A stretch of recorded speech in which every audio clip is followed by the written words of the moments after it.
Why everyone should play Dark Souls, at least until they beat the Gaping Dragon. First things first, I'm Captain 47 and this is the MZ ship, and today we are going to talk about why I think everyone should play Dark Souls.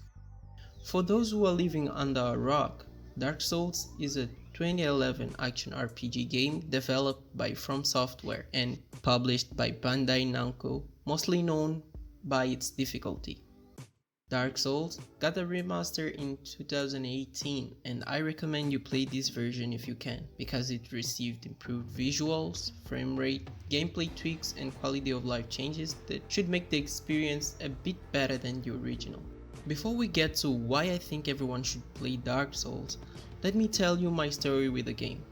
As of now, I have beaten this game 4 times, 2 times as a new game and 2 more times as a new game plus. But before that, Dark Souls used to be the most installed and uninstalled game in my PC. My first contact with Dark Souls was in 2016 and it wasn't good.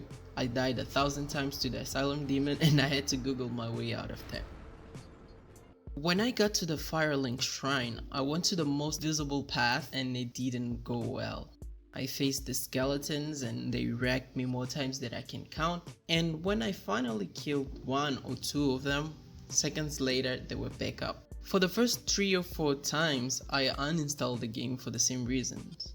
Every time I would stay days, months and even years between uninstalls. So years later, I decided to create a YouTube channel. I've been watching YouTube for years now and I wanted to try it for reasons I'll make clear in future videos. For my YouTube channel, I had decided that my first video would be on why I hate Dark Souls so much. Irony, right? So, there I was, installing the same game for the umpteenth time for the sole purpose of getting footage to trash the game. But I wouldn't be going through the same path this time. I decided to do things a little bit different. This time, instead of going for the most visible path, I looked a little bit and I saw a path on the right. And thing just clicked. This was a different game, a better game. Don't get me wrong, I got killed, but when I got to the undead verge and I saw that dragon, that beautiful dragon, things changed.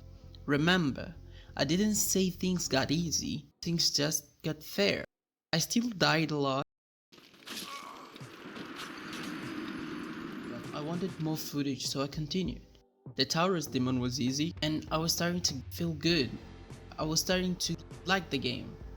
I got toasted by the beautiful dragon that suddenly was starting to be not so beautiful after all. Then I got to the first mini bosses of the game,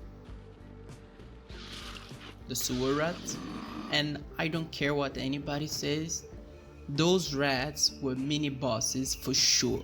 They made me hate the poison status effect so much, but I digress. I went to the undead parish and things were still good. Don't forget, I was dying my way here, and it wasn't a few times. By the time I got here, I was starting to forget to get the footage. It was so fun that I was enjoying it. And the only guy that almost made me hate this game all over again was the Capra Demon. That sneaky goat got me angry so many times. I rage quitted so many times. And the dogs, damn the dogs. But I got through it and I started to love it. I started to love the game. And the rest is history. For you it might not have seemed like a good experience. It may even have sounded frustrating, and it was sometimes. But all that made me a better gamer. Not in the sense that I became a game destroyer and no other game was harder after Dark Souls.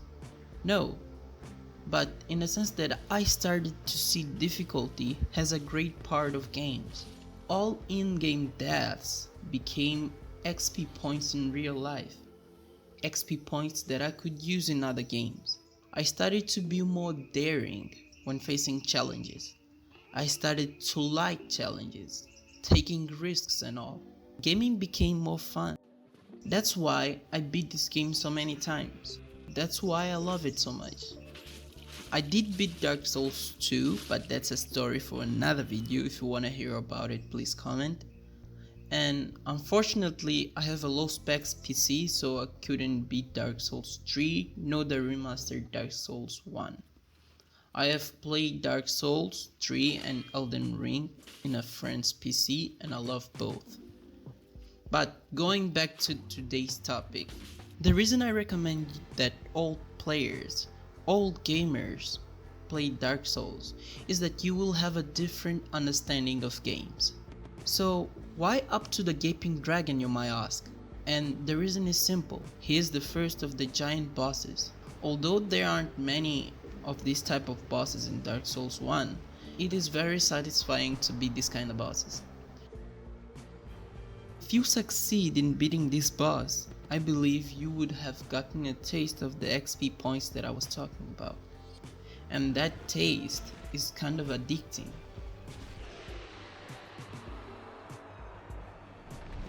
By this time, I even doubt that you would like to stop here.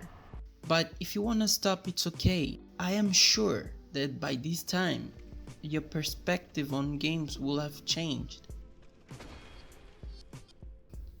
This is where our video ends. If you like the video, please like. If you have any suggestions, please put them in the comments. This was my first video, technically, because I had one out before. I didn't like it. I thought it wasn't good enough, and not that this one is better, but we have to start at some point.